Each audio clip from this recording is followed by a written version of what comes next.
అందరికీ దండాలు. నేను మీ Latka Naranna. Welcome to Ism TV. ఇక ఇయ్యాల సుత్తి లేకుండా సూటి ముచ్చట పెట్టనీకే ఒక గెస్ట్ అయితే పట్టుకొచ్చిన. ఆయన ఎవరో కొత్త మనిషి అయితే కాదు. ఇంత ముందుకు పాటల బండి ప్రోగ్రామ్ తోటి ఆయనతోటే స్టార్ట్ చేసినాం. మస్తు అద్భుతమైన పాటగాడు, రాతగాడు, మంచి అంబేద్కరిస్ట్ సమాజంలో తెలిసిన మనిషి ఆయనే రెంజాల రాజేష్. బాగున్నావని? బాగున్నాను. నేను మంచిగా ఉన్నా.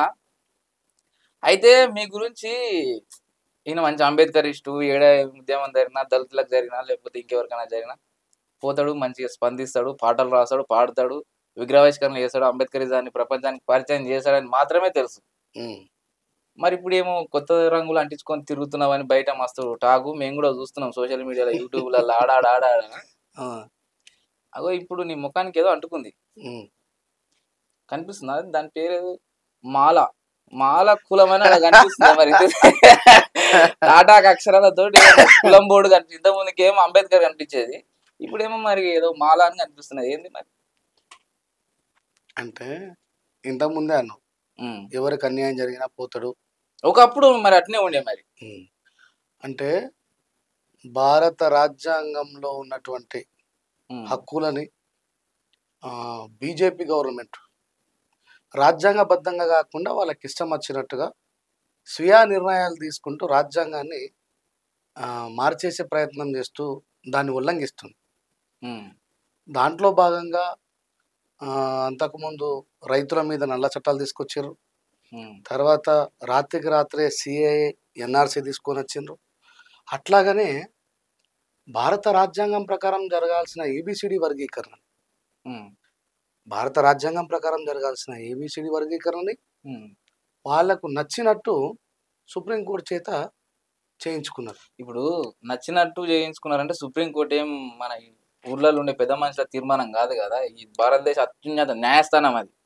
దాన్ని కన్విన్స్ చేసేంత ఉండదు. సుప్రీంకోర్టు చెప్పినట్టు రాజ్యాంగం వింటదా? రాజ్యాంగం చెప్పినట్టు సుప్రీంకోర్టు వినాలా? రాజ్యాంగం చెప్పినట్టే సుప్రీంకోర్టు. మరి సుప్రీంకోర్టు రాజ్యాంగాన్ని ఉల్లంఘిస్తే మరి ఉల్లంఘిస్తారు ఎట్లా అనుకుంటే?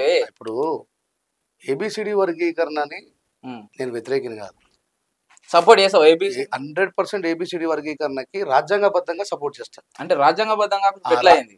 రాజ్యాంగబద్ధం అంటే రాజ్యాంగబద్ధం అంటే ఏమిటంటే, ఫస్ట్ లోకల్ అసెంబ్లీలో ఒక తీర్మానం చేసుకొని దాన్ని ఉభయ సభలలో భారతదేశంలో ఉన్నటువంటి సగం రాష్ట్రాలు దానికి ఆమోదం తెలపాలి. అవును, ఈ ఏబిసిడి వర్గీకరణని భారతదేశంలో సగం రాష్ట్రాలమైనటువంటి మేము అది మాకు అవసరం ఉన్నది అని కేంద్రాన్ని అడగాలి. రాష్ట్రాలు స్వయంగా నిర్ణయం తీసుకునే అధికారం లేదు ఆర్టికల్ 341లో. కేంద్రం నిర్ణయం తీసుకొని ఎస్ అండి, ఇగో మరి ఉభయ చట్టాలలో వాళ్ళ చేత అయ్యా మరి ఇట్లా ఈ రకమైనటువంటి చట్టాన్ని కోరుతున్నారు ప్రజలు, మరి మీ రాష్ట్రంలో కూడా అది అవసరం ఉందా అని చెప్పంటే, ఈ భారతదేశంలో సగం రాష్ట్రాలు అంగీకరిస్తే అది రాష్ట్రపతి దగ్గరకు పోయి ఆమోదయోగ్యమైన తర్వాత పార్లమెంట్లో చట్టం చేసి ఎట్లాగైతే తెలంగాణ చేసిండ్రో అప్పుడు దాన్ని బయటకు వదలాలి. కానీ వీళ్ళు ఏం చేసిండ్రు? అసెంబ్లీలో ఉభయ చట్టాలు లేదు, రాష్ట్రపతి గారి తీర్మానం లేదు, పార్లమెంటు లేదు, సుప్రీంకోర్టులో మెజారిటీ ప్రజలు కోరుకుంటున్నారు కాబట్టి. అట్లా ఈ దేశంలో మెజారిటీ ప్రజలు కోరుకున్న ప్రతిదీ కావాల్సి వస్తే మరి మెజారిటీ ప్రజలు తెలంగాణ వద్దనుకున్నారు కదా. ఆంధ్ర తెలంగాణ అప్పుడు ఆంధ్ర తెలంగాణ జరిగినప్పుడు ఆంధ్రాలో ఉన్నటువంటి రాష్ట్రాలన్నీ కూడా మేము విడిపోవడం ఇష్టం లేదు, కలిసే ఉండాలని చెప్పి వాళ్ళు కోరుకున్నారు. కానీ తెలంగాణలో కావాలని కోరుకున్నారు. ఇప్పుడు దీనిలాగానే చూపిస్తున్నారు, మాలలు కలిసి ఉండాలని చెప్పి కోరుకుంటున్నారు, మాదిగలు మాకు వద్దని అనుకుంటున్నారు. కానీ తెలంగాణలాగే ప్రాసెస్ చేసుకోండి. సరే, నేనేమంటున్నా, సరే నువ్వు రాజ్యాంగబద్ధంగా జరగలేదు అంటున్నావు. సరే, రాజ్యాంగబద్ధంగా జరిగితే నీకు ఏబిసిడి వర్గీకరణ నువ్వు ఒప్పుకుంటావా? నేను భారతీయుని కాదా, నేను రాజ్యాంగం ఉల్లంఘించే వ్యక్తిని కాదు కదా. రాజ్యాంగబద్ధంగా జరుగుంటే ఎవరైనా ఒప్పుకోవాల్సిందే. సరే, నేను వాళ్ళు 30 ఏళ్ళ నుంచి తనలాడుతుర్రు. మందకృష్ణ మాదిగ గారు ఆయన పెద్ద ఉద్యమం చేయబట్టి అది 30 ఏళ్ళ తర్వాత సాకారం అయింది. సరే, ఎట్లా అయితే అలాగైతే న్యాయం అయితే అయిందిగా. నేనేమంటున్నా దానికి అంటే నేనేమంటున్నా అంటే, సరే నువ్వు రాజ్యాంగబద్ధంగా కాలేదంటున్నావు, రాజ్యాంగబద్ధంగా అయితే నీకు ఓకే కదా, ఎట్లా తిరిగి అయింది కదా. అది అయినప్పుడు నీకెందుకు కండ్లమంట, నీకెందుకు? నేను మాదిగల పోరాటాన్ని వ్యతిరేకించట్లేదు, భారత రాజ్యాంగానికి వ్యతిరేకంగా జరుగుతున్న దాన్ని వ్యతిరేకిస్తున్నా. మరొకసారి చెప్తున్నా, నేను మాదిగల వర్గీకరణ వ్యతిరేకించట్లేదు, రాజ్యాంగబద్ధంగా జరగాలి వర్గీకరణ వ్యతిరేకిస్తున్నా. మీకు ఒక విషయాన్ని ఇక్కడ స్పష్టంగా చేస్తా. 2004లో చంద్రబాబు నాయుడు గారు స్టేట్లో ఏబిసిడి వర్గీకరణ చేసిందా లేదా? అంటే ఒకసారి జరిగిన తర్వాత మళ్ళీ ఎందుకు ఆగిపోయింది? ఆగిపోయిందా లేదా?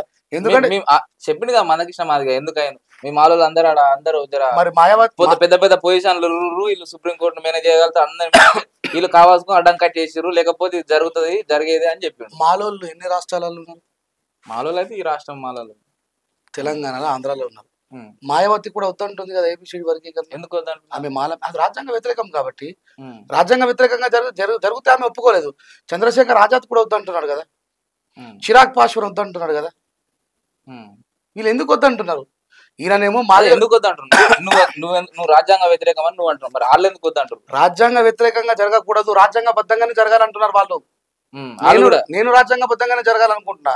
ఇప్పుడు చంద్రబాబు నాయుడు రాజ్యాంగ వ్యతిరేకంగా చేసిండు, ఏమైంది? 4 రోజులకు చల్లబడ్డే సపరేట్ పోయింది సుప్రీంకోర్టు. తర్వాత ఆయనకి ఏం చేయాలో ఫైన్ వేసిండు. ఇలా ఆయన శిష్యుడే వచ్చిండు 20 సంవత్సరాల తర్వాత.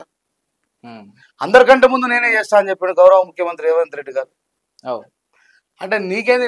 నీ బాస్ ఏమో సేవ్ ఇండియన్ కాన్స్టిట్యూషన్ అని చెప్పేసి ఈ దేశంలో ఉన్నటువంటి మాలామాదిగల ఓట్లు కావాలని నీ బాస్ కొట్లాడతాడు. నువ్వేమో మీ బాస్ ఏమో రాజ్యాంగాన్ని సేవ్ చేయమంటాడు. రాజ్యాంగంలో ఆర్టికల్ ఉల్లంఘన చేసినటువంటి బీజేపీ తీర్పుకు నువ్వు మద్దతు ఇస్తావు. Revanth Reddy yes of course Revanth Reddy కాకపోతే ఇంకెవరు అంటున్నాను నేను. అందరికంటే ముందు నేను చేస్తా అని చెప్పేసి మొన్న ఒక మీటింగ్ లో నేను విన్నా మీరు మాట్లాడారు. మాదిగలంతా వేరే పార్టీలకు వేసారు, మాలలు కాంగ్రెస్ ఓటేసారు అని రేవంత్ రెడ్డికి సవాల్ వేసారు. మరి ఎందుకు వేసారు? మరి మీరే వేసిన ఓట్లే కదా కాంగ్రెస్. ఇక్కడ చెప్తా గుర్తుపెట్టుకో. మందకృష్ణ బీజేపీ కోటేయమన్నాడు, ఇచ్చిండు. పార్లమెంట్ ఎన్నికలైనా అసెంబ్లీ ఎన్నికలైనా ఆర్ఎస్ ప్రవీణ్ కుమార్ గారు అసెంబ్లీ ఎన్నికల్లో ఏనుగు గుర్తు కోటేయమన్నారు, పార్లమెంట్ ఎన్నికల్లో కారు గుర్తు కోటేయమన్నారు. టిఎంఆర్పిఎస్ వంగపల్లి సీనన్న కారు గుర్తుకే ఓటేయమన్నాడు. మన విశారదన్ మహారాజ్ వాళ్ళ సొంత పార్టీ డిఎస్పీ చెప్పుల గుర్తు కోటేయమన్నాడు. ఇక్కడ మాదిగ కులాల్లో ఉన్నటువంటి మెజారిటీ నాయకులందరూ కూడా వివిధ రకాల పార్టీలకు ఓటేయమన్నారు, కానీ ఎవరైనా చేతి గుర్తు కోటేయమన్న వాళ్ళు ఉన్నారు అంటే ఈ నలుగురు అయితే చెప్పలేదు. ఇంకా ఎవరన్నారు చెప్పండి? మరి మిగతా వాళ్ళు ఎవరైనా చూపెట్టిన? ఒకవేళ వేముల వీరేశం అన్న ఉన్నాడు, ఆయన ఎట్లా గెలిచినో మన అందరికి తెలుసు. ఇప్పుడు కాంగ్రెస్ ఇప్పుడు మరి మాలోళ్ళు ఎవరన్నా బీజేపీ కోటేయమన్న వాళ్ళు కనబడరా మెజారిటీ నాయకులలో? అంటే మాలోళ్ళంతా కాంగ్రెస్ కేసినట్టే కదా. ఇప్పుడు వివేకన్న వాళ్ళ తండ్రి కాకా వెంకటస్వామి దగ్గర నుంచి కూడా దళితులు ఆల్మోస్ట్ నాట్ ఓన్లీ మాలలు, దళితులంతా కూడా కాంగ్రెస్ పార్టీతోనే ఉన్నారు. ఎందుకంటే భారత రాజ్యాంగాన్ని ఇంప్లిమెంటేషన్ చేయడంలో ఇందిరాగాంధీ గారు చాలా ప్రముఖమైన పాత్ర పోషించి భూమి లేని వాళ్ళకు భూములు ఇచ్చింది, ఇల్లు లేని వాళ్ళకి ఇల్లు ఇచ్చింది. కాబట్టి దళితులందరికీ హస్తం గుర్తు మీదే ప్రేమ ఉండేది. తర్వాత కాలంలో అనాది కాలంలో మాదిగ సమాజం నుంచి నాయకులు ఉద్భవించి వాళ్ళు చెప్పినట్టుగా ఆ సమాజం వింటుంది కాబట్టి వాళ్ళందరూ ఓట్లేమని చెప్పాను. ఇలా మాదిగ సమాజం ఆర్గనైజ్ అయి ఉంది, మాల సమాజం ఆర్గనైజ్ లేదు 100% లేదు. చెప్తా. ఇప్పుడు రేవంత్ రెడ్డి ఒకవేళ అట్లా అంటే మాల సమాజం వాళ్ళని ఆయనని భయపెట్టి మొన్న కృష్ణన్న కదా చెప్పినట్టు ఈ రాష్ట్రాన్ని పరిపాలిస్తుంది రేవంత్ రెడ్డి గారా లేకపోతే మాలలా అని చెప్పి అన్నాడు. మరి ఆ మాలల మీద అంత భయం ఉంటే అందరికంటే ముందు ఈయననే ఎందుకు నేను వర్గీకరణ చేస్తా అంటాడు? అంటే మీరు ఇప్పుడు మాల రంగు పూసుకున్నారని చెప్పి మీరు నన్ను అడిగారు. 59 కులాలలో మాలలు ఒకటే కాదా? అవును, అంటే దళితులలో ఎస్సీలలో షెడ్యూల్ క్లాస్ లో 59 కులాలు ఉన్నాయి. దాంట్లో ఒకళ్ళు రాజ్యాంగబద్ధంగా పోరాటం చేస్తున్న వాళ్ళలో ఫస్ట్ మాలలే కనబడ్డారు. నాకు మాల సభలలో మాట్లాడినా. మరి మీతో అందరూ రాజ్యాంగ వ్యతిరేక సభలు పెట్టి నేను చెప్పట్లేదు. ఏదైతే ఏబిసిడి వర్గీకరణ ఉన్నదో సుప్రీంకోర్టు నుంచి వాళ్ళు చంద్రచూడ్ ఇచ్చినటువంటి తీర్పు ఏదైతే ఉన్నదో రాజ్యాంగానికి వ్యతిరేకం. అలాంటి తీర్పులు కేవలం ఈ రోజు వేరే వాళ్ళ అంటే మాదిగోలకే తీర్పులు ఇచ్చిన మస్తు జరిగినాయి ఈ దేశంలో. వాళ్ళు ఎవరైతే ప్రభుత్వం ఉందో రాజ్యాంగాన్ని ఉల్లంఘిస్తూ ప్రజలే రాజ్యాంగాన్ని కాపాడాలి. రాజ్యాంగాన్ని కాపాడడంలో ఎప్పుడు కూడా జ్ఞానవంతులైనటువంటి వ్యక్తులు ముందుకు వస్తారు. వాళ్ళు రాజ్యాంగాన్ని కాపాడుకుని అట్ట పోరాటం చేస్తారు. పంజాబీ రైతులు ఏం చేశారు? రాజ్యాంగ ఉల్లంఘన ప్రకారమే ఇచ్చిన తీర్పు కాబట్టి పోరాటం చేసిరా లేదా? ఎన్ఆర్సీ ఎప్పుడు ఇది రాజ్యాంగ వ్యతిరేకం అని చెప్పి పోరాటం చేసిరా లేదా? మరి అప్పుడు ఆ పోరాటం చేసే వాళ్ళందరికీ మద్దతు ఇచ్చిరే. ఈ రాష్ట్రంలో ఉన్నటువంటి మాదిగ సామాజిక వర్గం మేధావులు కూడా మద్దతు ఇచ్చిరే. ఎన్ఆర్సీ అనేది రాజ్యాంగ వ్యతిరేకమనరే, రైతు నల్ల చట్టాలు రాజ్యాంగ వ్యతిరేకమనరే. మరి ఇలా రాజ్యాంగ వ్యతిరేకంగా వచ్చినటువంటి ఏబిసిడి వర్గీకరణ మరి ఏ ఒక్క మాదిగ మేధావి నోరు తెలిసి రాజ్యాంగ వ్యతిరేకమని అనట్లేదే. కొంతమంది అంటారు గాలి వినోద్ కుమార్ ప్రొఫెసర్ అవునండి, అలాంటి వాళ్ళకి సల్యూట్ చేస్తాం. నేను మళ్ళీ చెప్తున్నా, మాదిగ సామాజిక వర్గం యొక్క ఎదుగుదలని ఓర్చుకోనంత దుర్మార్గుని కాదు నేను బాబాసాహెబ్ అంబేద్కర్ గారు చెప్పినట్టుగా దళితులలో ఎవరికి అన్యాయం జరిగినా మాట్లాడతా. కానీ నాకు ఆ ప్లాట్ఫామ్ దొరకలేదంటున్నా. రాజ్యాంగ వ్యతిరేకంగా వచ్చినటువంటి ఏబిసిడి వర్గీకరణ వ్యతిరేకించే వాళ్ళు మాలలే కనిపించారు. రాజ్యాంగాన్ని కాపాడడం కోసం రాజ్యాంగబద్ధ నేను చెప్తున్నా, ఏబిసిడి వర్గీకరణకు నేను వ్యతిరేకం కాదు.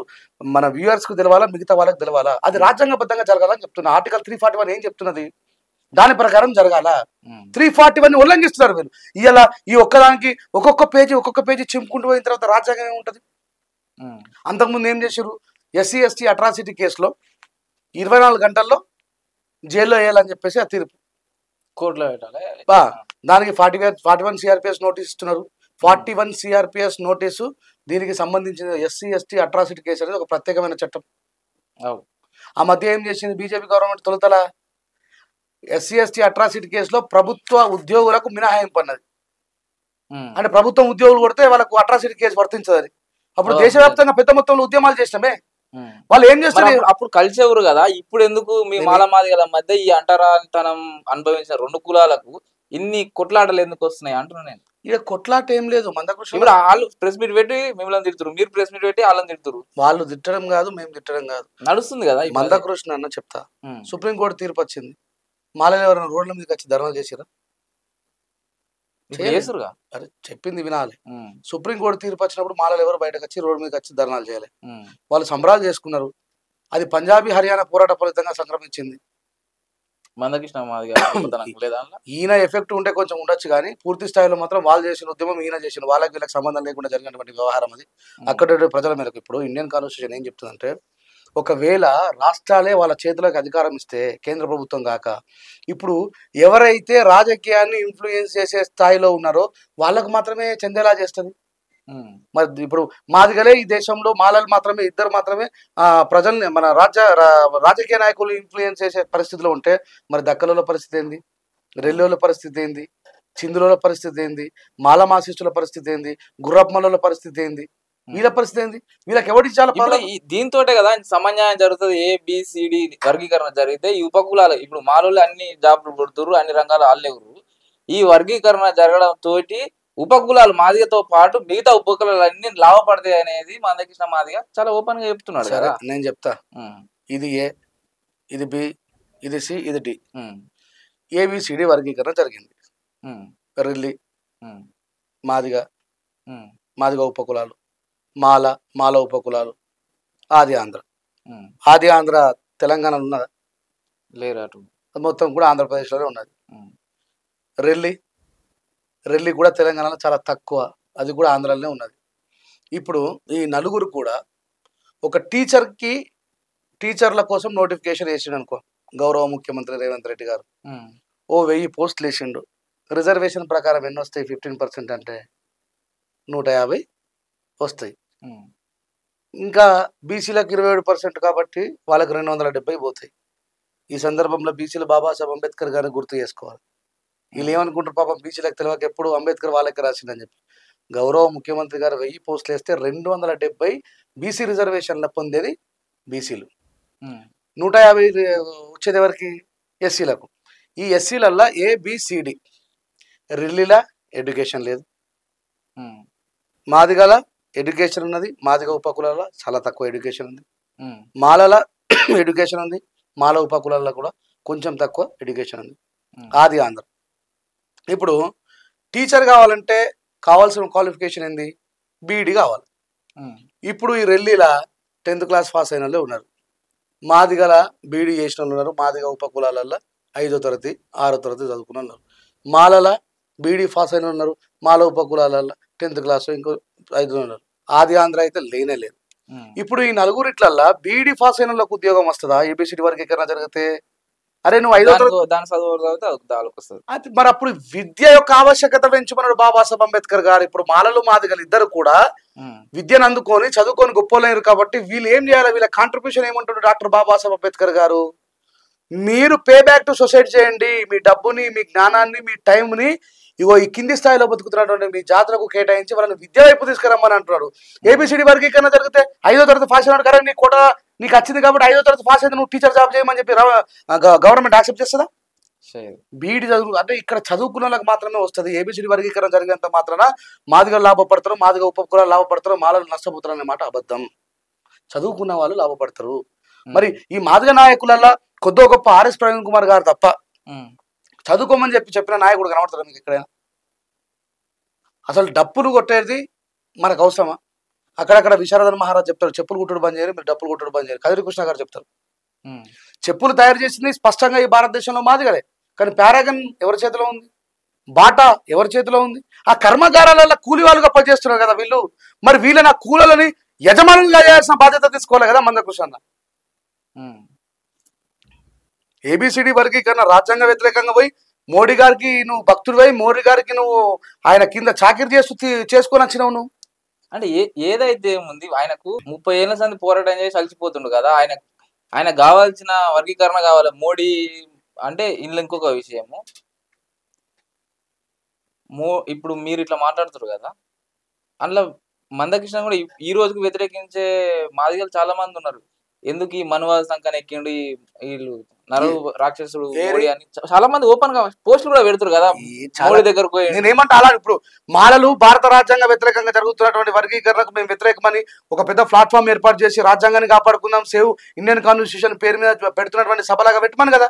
మాదిగ సామాజిక వర్గంలో ఉన్న వాళ్ళని బాబాసాహెబ్ అంబేద్కర్ వల్లే ఈ రోజు మేము కట్టుకోవడానికి బట్ట వచ్చింది, తినడానికి తిండి వచ్చింది, మేము బ్రతకడానికి ఉద్యోగం వచ్చింది బాబాసాహెబ్. అలాంటి బాబాసాహెబ్ అంబేద్కర్ 30 సంవత్సరాలు పోరాటం చేసిన కృష్ణ కోసమే నువ్వు అంత ఆలోచిస్తున్న 1000 సంవత్సరాల బానిసత్వం ఓలట్టుకోవడం కోసం బాబాసాహెబ్ అంబేద్కర్ 4 పిల్లల్ని చంపుకున్నాడే.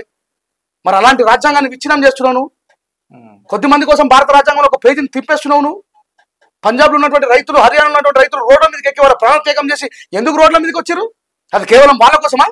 వాళ్ళ స్వలాభం కోసం కాదు, భారతదేశంలో ఉన్నటువంటి రైతులందరి కోసం కదా వాళ్ళు చేసింది. ఎన్ఆర్సీ పేరుంది ఏం జరిగింది? కేవలం బంగ్లాదేశ్ లో నుంచి రోహింగ్యాలు లోపలికి వచ్చిండ్రు, ఆ రోహింగ్యాలను వెళ్ళగొడతామనే పేరు మీద ఎన్ఆర్సీ తీసుకుని వచ్చిర్రు. దాని తర్వాత గౌరవ మాజీ ముఖ్యమంత్రి కేసీఆర్ గారు అన్నారు అసెంబ్లీలో, ఈయనే ఉట్టామని చెప్పి సర్టిఫికేట్ అయ్యారు. నాకే సర్టిఫికేట్ లేదు, మా అమ్మ మంత్రసాని చేత నేను మా మమ్మీ డెలివరీ కాబట్టది, నేను సర్టిఫికేట్ తెచ్చి చూపెట్టమంటే ఏడికలు చూపెట్టాలని చెప్పేసి అక్కడ చెప్పడం రోహింగ్యాలకే చెప్పినా ఈ దేశంలో ఉన్నటువంటి ముస్లింలని, క్రైస్తవులని, దళితులని చాలా మందిని డిటెన్షన్ క్యాంప్లకు పంపించే ప్రయత్నం చేసిన వాళ్ళు. ఈ విషయాన్ని ఎందుకు అర్థం చేసుకోరు మాదిగ సామాజిక వర్గంలో ఉన్నటువంటి మన సోదరులు? ఇక్కడ రాజ్యాంగబద్ధంగా చేసుకో, నేను ఎవరు కాదన్నారు. ఏబిసిడి వర్గీకరణ మందకృష్ణతో పాటు నేను కూడా నిజామాబాద్లో చాలా మీటింగ్లతో పాటు పార్టిసిపేట్ చేసిన. నువ్వు మందకృష్ణతో రాజ్యాంగబద్ధమైనటువంటి పోరాటంలో అందరికీ మద్దతు ఇస్తాం. ఎన్ఆర్సీ కోసం నేను పోయి మాట్లాడలేదా తెలుగు రాష్ట్రాలలో? రైతుల హక్కుల కోసం నేను మాట్లాడలేదా తెలుగు రాష్ట్రాలలో? ఈ రోజు మాలలు భారత రాజ్యాంగాన్ని కాపాడుకునేటువంటి ప్రక్రియలో నేను వాళ్ళకి చెప్పిన వర్గీకరణ వ్యతిరేక సభని పెట్టకండి మీరు. వీళ్ళకి కూడా సగం సగం నాలెడ్జ్ ఉంటుంది మాలలలో కూడా. వీడు పూర్తిగా అంబేద్కర్ని చదవడు, రాజ్యాంగాన్ని చదవడు, ఎందుకు వ్యతిరేకిస్తున్నా కూడా తెలియదు. అందుకే చెప్తా, భారత రాజ్యాంగానికి వ్యతిరేకంగా జరుగుతున్నటువంటి వర్గీకరణకు వ్యతిరేకంగానే చెప్పాలి. ఒకవేళ మన సోదరులు మంచిగా బతకాలని చెప్పి కోరుకోకపోతే మనకంటే దుర్మార్గులు ఎవరు? అప్పుడు మన వాదికి మనకు తేడా లేదు. అయితే సరే, నువ్వు మంచిగా అంతా బాగానే చెప్తున్నావు, కానీ స్టేజ్ మీద గట్టిగా మాట్లాడుతోటి అయ్యి ఏమైంది మాలమాదిగల ఊర్లలో బాబాసాహెబ్ కామెంట్లు, మీ స్పీచ్ కింద కామెంట్లు నేను చదివిన, ఇంకా మీ మాల మీటింగ్ లో ఎవరెవరు పార్టిసిపేట్ ఎవరెవరు మాట్లాడారో వాళ్ళ కామెంట్లు నేను చూసిన కింద. అసలు ఏమైతుంది రాష్ట్రంలో మాలమాదిగలు కొట్టుకొని చచ్చిపోతారా అన్న కాడికి తీసుకొచ్చారు ఆఖరికి మీరు. నేనేమంటున్నా, మాలలకు సామాజిక స్పృహ మేధావులకు ఉన్నది. అందుకే ఆయన రాజ్యాంగ వ్యతిరేకంగా తీసుకొని వచ్చినా సరే పోని గంగలోని ఊగలు ఎందుకని అనుకున్నారు. ఈయన కృష్ణన్నకే అసలు ఇష్టం లేనట్టుంది, నాకు అర్థం కాదు.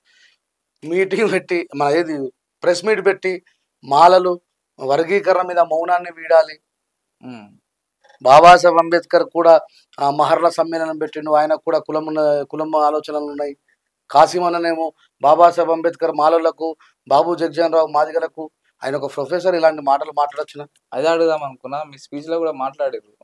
కాసిం పర్సనల్ గా అదా, లేకపోతే ఈ మాట మీద ఆయన మీద? కాసిం అన్న నేను కలిసి చాలా విగ్రహావిష్కరణలకు పోయినాం, చాలా మీటింగ్లకు పోయినాం. చూసిన నేను. అంటే మీరు పోతుంటారు, మీరైతే అన్నదమ్ములు లెక్కనే ఉండేటోళ్ళు, మీరు మీకే పంచాయతీ వస్తుంది? అన్నదమ్ములమే గాని ఏ పరిస్థితిలోనైనా సరే సత్యాన్ని సత్యంగానే పలకాలా. ఆయన అయితే ఇంకా కమ్యూనిస్ట్ కదా, మేము ఆయన కింద చిన్న పిల్లలం.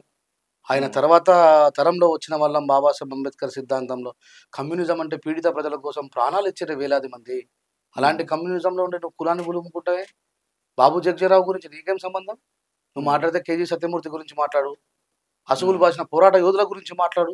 అంటే అంటే సరే ఆయన బాబు జగ్జీవన్ లీడర్ కావచ్చు, ఆయన మాట్లాడుకోవచ్చు, నీకేం బాధ? ఈజ్ నాట్ ఏ లీడర్, భారత ఉప ప్రధాని చేసిన అవునండి. నేనేమంటున్నా, ఇప్పుడు గాదర్ కిషోర్ అన్న ఏరియాలో నేను ఇప్పుడు అన్నో కాబట్టి చెప్తాను, నేను మాలేనని ఆయన మాలేను. ఆయన ఏరియాకు పోయినా కేసీఆర్ గారికి కేసీఆర్ గారి ప్రభుత్వంలో మా జాతికి ఎక్కడైనా అన్యాయం జరిగితే అట్రాసిటీ కేసులో పోయి అసలు తెలంగాణ ప్రభుత్వం టీఆర్ఎస్ గవర్నమెంట్ ఏం చేస్తా ఉన్నది, ఈయన దొర ఏం చేస్తా ఉన్నాడు అని చెప్పి మాట్లాడితే నన్ను నచ్చి అరెస్ట్ చేసిరే అనుకో. ఇది 2022లో చెప్తున్నా. ఆ గాదర్ కిషోర్ అన్న కేసీఆర్ సార్ నువ్వు ఏం చేస్తున్నావు, మా జాతి బిడ్డను ఎట్లా అరెస్ట్ చేస్తావు అని చెప్పి కేసీఆర్ గారికి ఎదురు తిరుగుతారా? అంటే ఇప్పుడైతే ఎవరు లేరు అట్లా తిరగాడు. ఇప్పుడు 2022లోనే వాళ్ళ పార్టీలో ఉన్నటువంటి నాయకుడికి ఎదురు తిరగలేని రోజులు. బాబాసాహెబ్ అంబేద్కర్ గారు మనకు తినడానికి తిండి ఇచ్చిర్రు, ఉండడానికి ఇల్లు ఇచ్చిండ్రు, కట్టుకోవడానికి బట్టలు ఇచ్చిర్రు, ఉద్యోగాలు ఇచ్చిర్రు. అయినా సరే ఈ టైంలో వాయిస్ రేజ్ చేయలేకపోతున్నామే. ఆ రోజు కాంగ్రెస్ ప్రభుత్వానికి వ్యతిరేకంగా ఈ ఉప ప్రధాని ఏం మాట్లాడుంటాడు? ఈ రోజు గాదర్ కిషోర్ అన్న మళ్ళీ బాధపడగల అంటే ఒక సందర్భాన్ని బట్టి చెప్తా ఉన్నా నేను. ఈ రోజు ఉన్నటువంటి వాళ్ళు మాల నాయకులైనా మాదిగ నాయకులైనా వాళ్ళ రాజకీయ పార్టీని కాదని చెప్పేసి అంబేద్కరిజం వైపు, అంబేద్కర్ గారి యొక్క ఫ్రీడమ్ కోసం పోరాడుతున్న వాళ్ళకు మద్దతు ఇవ్వలేరు.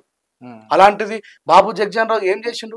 బాబాసాహెబ్ అంబేద్కర్ గారు తీసుకొచ్చినటువంటి కమ్యూనల్ అవార్డుని, బాబాసాహెబ్ అంబేద్కర్ గారు తీసుకొచ్చినటువంటి నా మాదిగ సోదరులారా ఒక్కసారి మీరు ఆలోచించండి, మీకు తెలియదు. బాబు జగ్జీవన్ రావు అనే వ్యక్తి, బాబాసాహెబ్ అంబేద్కర్ గారు మనకు సపరేట్ నియోజకవర్గాలు 2 ఓట్ల పద్ధతిని తీసుకొని వస్తే గాంధీ ఎర్రవాడ జిల్లా ఆమరణ నిరాహార దీక్ష చేస్తాడు. అంబేద్కర్ తీసుకొచ్చినటువంటి కమ్యూనల్ అవార్డులు ఉండొద్దు, దళితులకు సపరేట్ ఓట్లు ఉండొద్దు, సపరేట్ నియోజకవర్గాలు ఉండొద్దు, సపరేట్ చెక్ పవర్ ఉండొద్దు, దీనివల్ల దళితులు రాజులు కాకపోతే మిగతా వాళ్ళందరూ కూడా వాళ్ళ కింద బానిసలు అవుతారని చెప్పేసి ఇదే బాబు జగ్జీవన్ రావు బాబాసాహెబ్ అంబేద్కర్ కు వ్యతిరేకంగా గాంధీకి మద్దతుగా మాకు రిజర్వేషన్ అవసరం లేదు నిజమా? కానీ మరి మందకృష్ణ మాదిగ గారు నేను చాలా సందర్భాలు చెప్పిన అన్నదమ్ములు లేకుండేటోళ్ళు పార్లమెంట్ పోతాప్పుడు హాస్పిటల్ మీద ఉండే ఒక్కవేళ పార్లమెంట్ లో తప్ప దీని తర్వాత ఎవరైనా క్రియేట్ చేస్తే చేయొచ్చు కాక గుర్తుపెట్టుకుని ఇదే సాక్ష్యం. పార్లమెంట్ లో అందరితో పాటు బాబు జగ్జీవన్ రావు అక్కడెక్కడ ఉంటే బాబాసాహెబ్ ఉంటాడు, వాళ్ళిద్దరు ఎప్పుడు పక్కన ఉండరు. కనీసం బాబాసాహెబ్ అంబేద్కర్ తను బతుకున్న టైంలో బాబు జగ్జీవన్ రావు గారికి అపాయింట్మెంట్ కూడా ఇవ్వలేదు.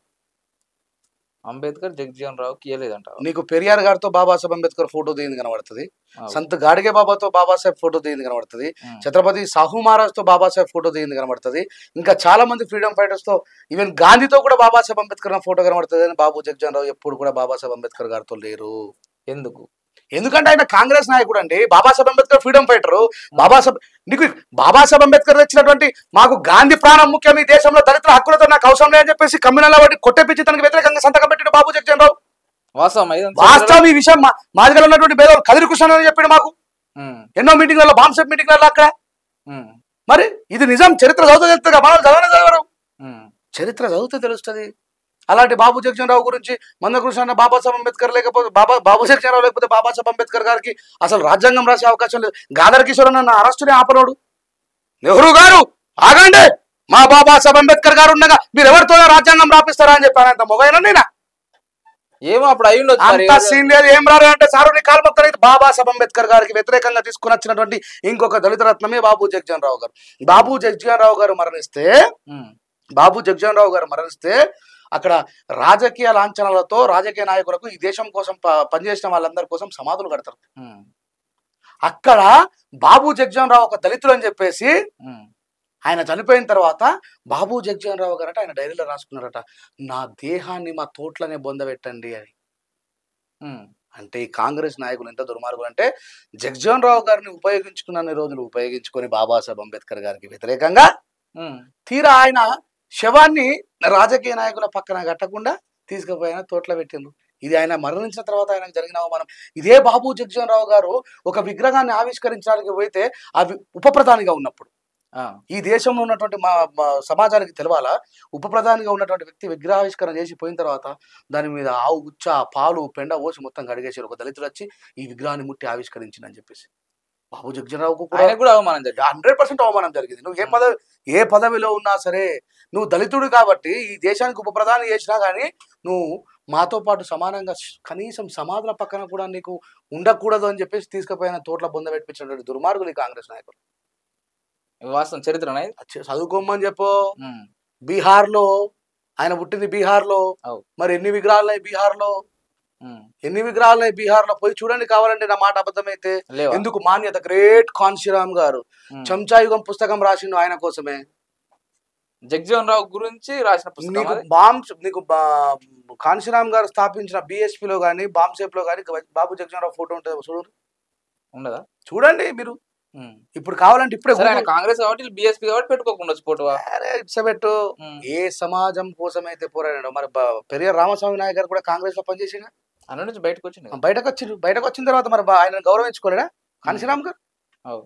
మరి ఇదంతా కూడా చరిత్ర చదవక మనోళ్ళు ఏదో అందుకే బాబాసాహెబ్ అంబేద్కర్ చెప్తారు, సింహాల రాత రాసుకోకపోతే వేటగాడు చెప్పిన బుర్రకథనే చరిత్ర అవుతుంది అన్న. చదవండి, ఆ బాబు జగ్జీవన్ రావు గురించి కూడా చదవండి, ఆయనకు జరిగిన అవమానాలు చదవండి, ఆయన ఏం చేసినో చదవండి.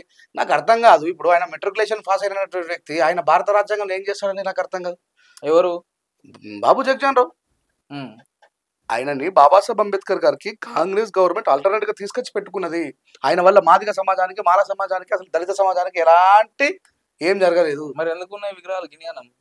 ఇక అది కాన్షీరామ్ గారు ఏమైనా చేసి ఉంటేనే కదా. అప్పుడు ఏదో ఇప్పుడు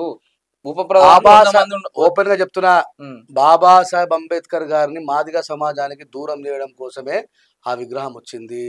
అది మందకృష్ణ పెట్టించిండు. ఇంకెవరి సమాజానికి ఆయన ఎందుకు బాబాసాహెబ్ ఫోటో చెప్తారు కదా ఫస్ట్ ఆయన. మందకృష్ణ ఇంకోరైనా సరే. అవునండి, ఆయన చెప్పాలి మాదిగ సమాజం కోసం ఏ ఆర్టికల్ రాసిండో, మాదిగ సమాజం కోసం ఆయన ఏ పోరాటం చేసిండో, ఈ దళిత సమాజం కోసం ఆయన దళిత సమాజాల హక్కులు కాల రాసిన వ్యక్తి బాబు జగ్జీవన్ రావు గారు. అవార్డు పూనా ఒడంబడికలో ఏం జరిగిందో చదవమనండి.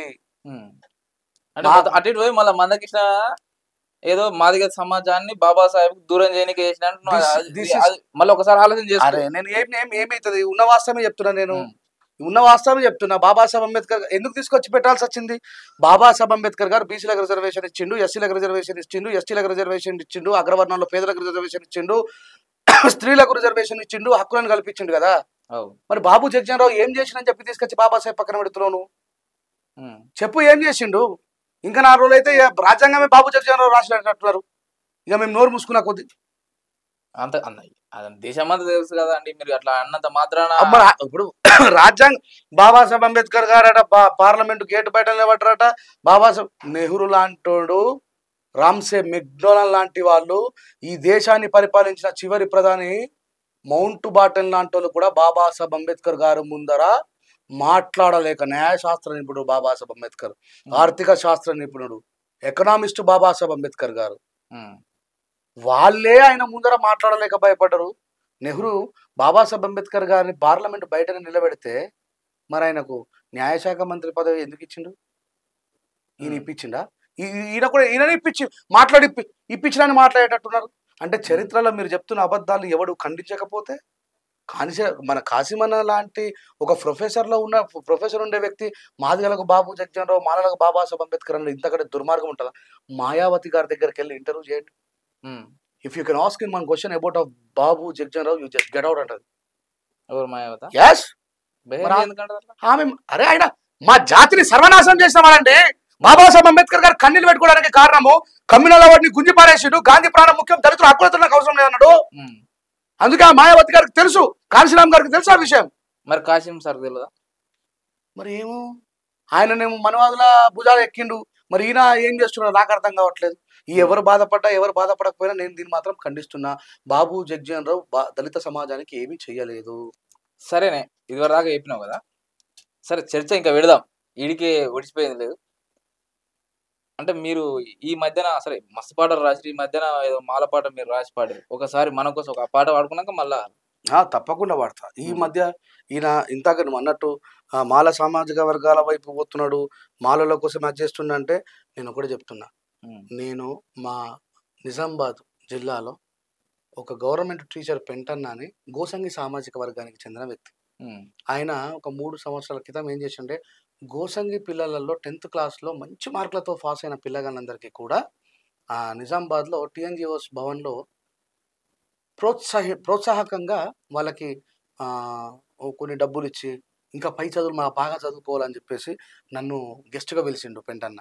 రాజేష్, కొంచెం బాబాసాహెబ్ అంబేద్కర్ గురించి చెప్పు. బాబాసాహెబ్ అంబేద్కర్ కేవలం మాలమాదిగలకే కాదు, ఈ దేశంలో 59 ఎస్సీ కులాలు ఉన్నాయి. 59 ఎస్సీ కులాల కోసం బాబాసాహెబ్ ఏం చేసిండు? అత్యంత దయాహీనమైనటువంటి జీవితాన్ని జీవించిన బాబాసాహెబ్ అంబేద్కర్ ప్రపంచ మేధావి కావడానికి విద్యని ఎంతగా ఆయన జ్ఞానార్జన చేసిండు.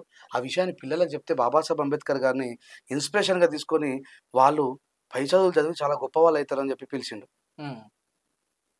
అంటే నేను పుట్టుకకు మాల కులంలోనే పుట్టినా కావచ్చు, మరి ఇప్పుడు ఆ గోసంగుల దానికి గోసంగులు వచ్చి మాట్లాడాలని చెప్పి రూల్ ఉందా? ఏం లేదు.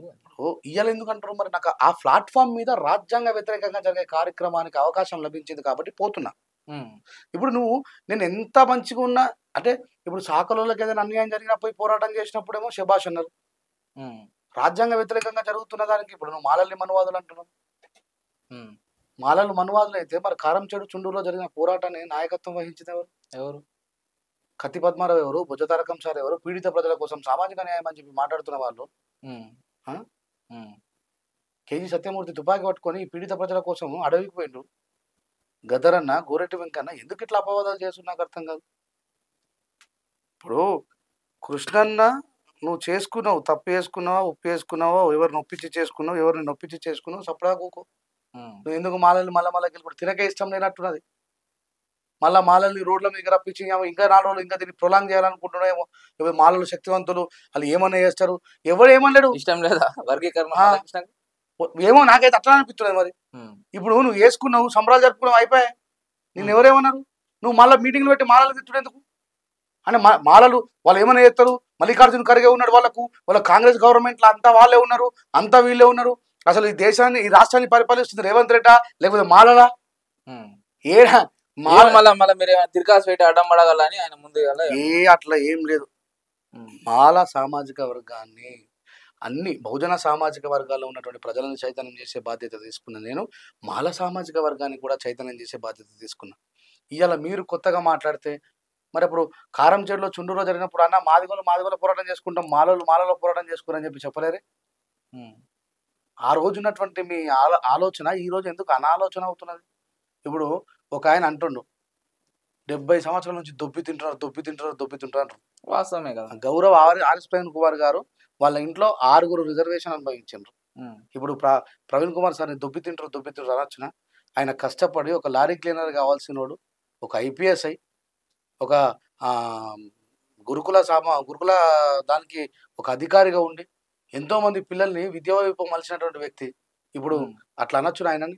వాళ్ళు కష్టపడితేనే వచ్చింది తప్ప వేరే గుంజుకొని తీసుకపోలేరు కదా. ఆయన IPS కాగలిగిందంటే కష్టపడితే అయిందా, ఉత్తగా అయిందా? కష్టపడితేనే. మరి ఇప్పుడు అనొచ్చున సార్ మీ ఇంట్లో 6 దొబ్బి తిన్నారు అనొచ్చున? ఆ 6కి ఆ స్టేజ్ వరకు పోగలిగినట్టే వాళ్ళు కష్టపడ్డారు, చదువుకున్నారు, హాస్టల్లో ఉన్నారు, నిద్రాహారాలు మానినరు, చదువుకున్నారు, ఆ స్టేజ్లోకి పోయినరు. నువ్వు ఆ స్టేజ్లోకి పోవడానికి వాళ్ళని ప్రోత్సహించాలి తప్ప కులాల మధ్య స్విచ్ పెట్టడానికి వాళ్ళు దొబ్బి తిన్నారు, వీళ్ళు అద్దిన్నారు, ఇవేంటికి? ఇంకా మళ్ళీ ఈ మాటలు మాట్లాడేటోళ్ళు పెద్ద పెద్ద జాతీయ అవార్డు గ్రహీతలు, ఇంకా ఏవో what is this non sense? వీలైతే కలిపే ప్రయత్నం చేయండి. నా దృష్టిలో విడగొట్టేవాడే మనవాది వారసుడు, కలిపేవాడు ఎప్పుడు కూడా బాబాసాహెబ్ అంబేద్కర్ వారసుడు. సో మాలల్ని చైతన్యపరిచే విధంగా ముందుకు పోవాలి కాబట్టి పాట రాసిన. మాల రగిలే జ్వాల ఇకనైన మేలు కోర, కలవాలి నిలవాలి పోరు దారిలో నడవాలి, నిదరమత్తు వదలర నువ్వు సిద్ధం కావాలిరా, ఈ బానిసత్వ సంకెళ్లను తెంచుకు కదలాలిరా. బాబాసాహెబ్ త్యాగముతో బ్రతుకు మార్చుకున్నోళ్ళు ఆ త్యాగమే మరిచి కొత్త రాగమందుకున్నారు. మాల రగిలే జ్వాల ఇకనైనా మేలు కోర, కలవాలి నిలవాలి పోరు దారిలో నడవాలి, రణభూమిలో గర్జించిన కోరేగావు మనది, యుద్ధ భూమిలోన ప్రభవించిన ధీర ఘనత మనది, ఆ పేష్వాల మదమనిచిన మహరు వీర యోధులం, 500 సైన్యమే భయమెరుగని శౌర్యులం, 28,000 పేష్వాలను తెగ నరికి బహుజనుల విముక్తికై పోరు బాటలేసినం. మాల రగిలే జ్వాల ఇకనైనా మేలు కోర, కలవాలి నిలవాలి పోరు దారిలో నడవాలి. ఆ మనువాదుల మన్ననలో పొందుటకు కొందరు అంబేద్కరయ్య త్యాగాలను హేళన చేస్తున్నారు. తన పిల్లలను కోల్పోయి మన భవితను కోరెరా, నిలువున తను కాలిపోతూ వెలుగులు పంచిండురా. ఈ మధ్య అంబేద్కర్ గారు రాజ్యాంగం రాయలేదు, అంబేద్కర్ గారు తిడుతూ వస్తున్న వాళ్ళ కోసం రాసిన ఈ చరణం. నిలువున తని కాలుపోతూ వెలుగులు పంచిండురా, అంబేద్కర్ అయ్య పైన నిందలేసే ఊర కుక్కల, తరిమి తరిమి కొడదాము ఏకమయ్యి కదలిరా, మాల రగిలే జ్వాల ఇకనైన మేలు కోర, కలవాలి నిలవాలి పోరు దారిలో నడవాలి. ఈ పాటని అతి తొందరలో వీడియో రూపంలో మీరే రాసిరా? ఎస్, నేనే రాసిన, నేనే వాడిన. షాన్ రంజాల రాజేష్ ఛానల్లో వీడియో రూపంలో రాబోతుంది. వ్యూవర్స్, చాలా రోజుల తర్వాత మన ఛానల్లో ఈ పాటను తీసుకురాబోతున్నా. So this is my responsibility.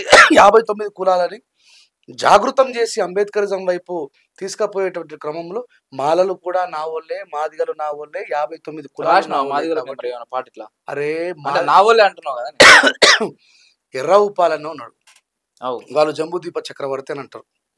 ఎర్ర ఉప్పాలన్న, ఇప్పుడు నాకు మాదిగ సమాజం మీద ద్వేషమే ఉంటే, కోపం ఉంటే, ఎర్ర ఉప్పాలన్న మీద పాట ఎవరు రచకొండ రాబేష్ పాట రాస్తే నేను పాడిదా. ఏం పాట? నర నరాన బహుజన స్వరమా, సబ్బండ జాతుల గలమా, వెలివాడలకే తోరణమా, తరనారనగలమా, ఉపాలి మా ఉపాలి మా మండే గుండెల తుగిలి, ఓ ఉపాలి మా ఉపాలి నువ్వు బహుజన మార్గపు, ఇట్లా రాచకుండా రాసి నేను పాడిన. మరి ఇప్పుడు డాక్టర్ కదిరికృష్ణ గారు ఎంతో వేలాది మందిని అంబేద్కరిజం వైపు మలిసిండ్రు. నేను తప్ప ఎవడన్నా డాక్టర్ కదిరికృష్ణ గారి ద్వారా అంబేద్కరిజం నేర్చుకున్నా చెప్పి చెప్పిండ? అంటే అంటే మీరు పెద్ద మనిషి కాబట్టి చెప్తే అవునండి. మరి ఆయన మాదిగ సామాజిక వర్గం, నేను మాల సామాజిక వర్గం. మరి మా గురువు గారు అంటే నాకు ఇష్టం లేకపోతే ఆయన మాదిగ సామాజిక వర్గంలోనే ఎంతో మంది వేలాది మందిని తయారు చేసిన ఒక్కడు కూడా చెప్పాడు కదా. నాకు ఒకవేళ మాదిగల మీద ద్వేషం ఉంటే, మాదిగల మీద ప్రేమ లేకపోతే.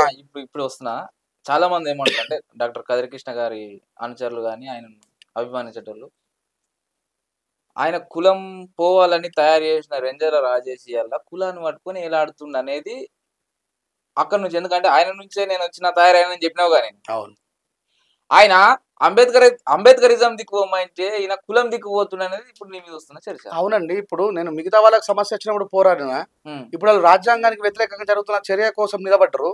నేను ఇప్పుడు వాళ్ళ తరపున నిలబడుతుంది, నేను రాజ్యాంగం తరపున నిలబడ్డా, కులం తరపున కదా. అరే నేను ఏమంటున్నా, ఇప్పుడు ఏ కులమైనా సరే నా కులమే, కవర్ చేసుకోకట్లా. కవర్ చేసుకోవడం ఏమున్నది, నేను పక్క మాలోనే, తన తప్పే ఉంది. ఇప్పుడు శరత్ చమర్ మాదిగైనా ఆయన మస్తు కార్యక్రమాలు చేసి అంత మాత్రం ఆయన మాదిగో లెక్క విషయమా?